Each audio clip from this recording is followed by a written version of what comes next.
আমরা বিগত 54 বছরের যে রাজনীতি দেখেছি এবং যে সন্ত্রাসী অপকর্মকাণ্ড দেখেছি, যে ব্রিটিশ কলোনিয়াল কাঠামো দেখেছি, সেগুলো ভেঙে ফেলতেই এই 5ই আগস্টের সৃষ্টি হয়েছিল।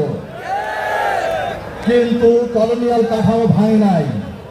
এখনো সেই ব্রিটিশদের যে প্রজন্ম, যে লুটেরা, যে সন্ত্রাসী, যে রাষ্ট্রদ্রোহী শক্তি, তারা বাংলাদেশে রাজ করছে।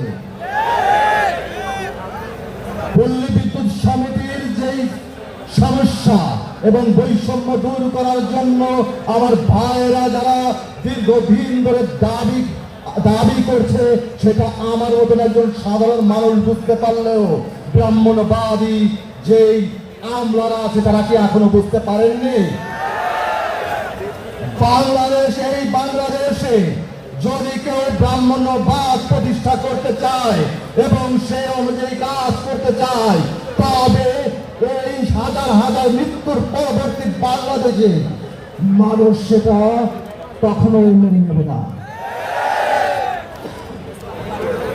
আমরা খেয়াল করে দেখেছি বিগত কয়েকদিন ধরে, প্রায় 10 দিন বা 15 দিন হয়ে গেছে আপনারা এখানে বসে আছেন, কিন্তু রাষ্ট্রযন্ত্রের যেই দুর্বৃত্তরা আছে তারা এইদিকে কোনো আলোকপাতই করেনি।